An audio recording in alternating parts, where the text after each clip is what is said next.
The Late Late Show host said he was a huge fan of the Sussexes, adding that he will always be in their corner. But hitting out at Mr. Corden on Twitter, deputy leader of the Reclaim Party Martin Daubney joked, "Please stay in their corner, in the USA. Yours, Britain." This came after the TV presenter announced he was quitting his US TV show to return to the UK to be with his family. Mr. Corden has previously hosted the Sussexes on The Late Late Show, remaining friends with the pair since. Speaking to The Sun, Mr. Corden had said, "I'm a huge fan of both of them. Obviously I know Harry better than I know Meghan." Mr. Corden described their move to step back from the royal family as incredibly brave. He said, "I have a huge amount of respect and admiration for Harry, and anyone who has been around him and spent time with him would feel exactly the same way. I think he is a devoted and loving husband and father, and I think what they have done, in turning away from royal life, is incredibly brave, and I'll always be in their corner." The TV personality also revealed that he and his wife have been for dinner with the Sussexes, and their children have playdates together. Asked if he had been to the couple's £11 million home, James said, "I have. It was more a sort of playdate scenario, with the kids.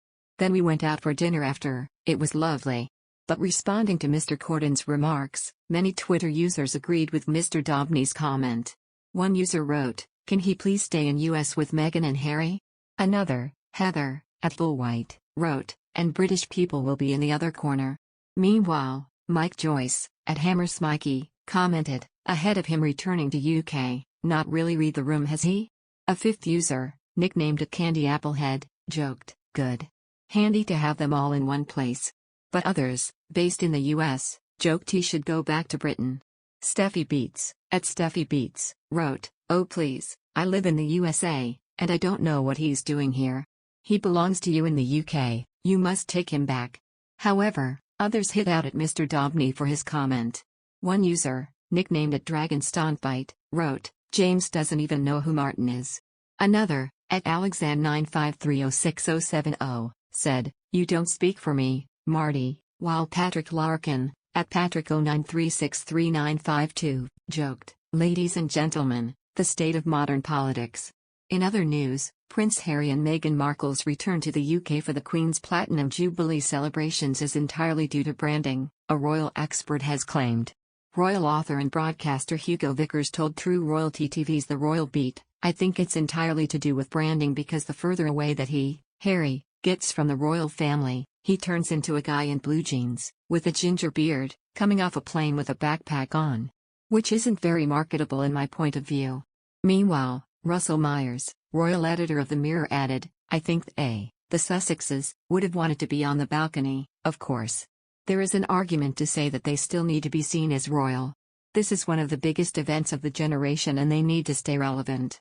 They're not having a great time at the moment. There is pressure from Netflix, who have dropped Meghan's debut show Pearl, and I think they are potentially struggling to stay relevant."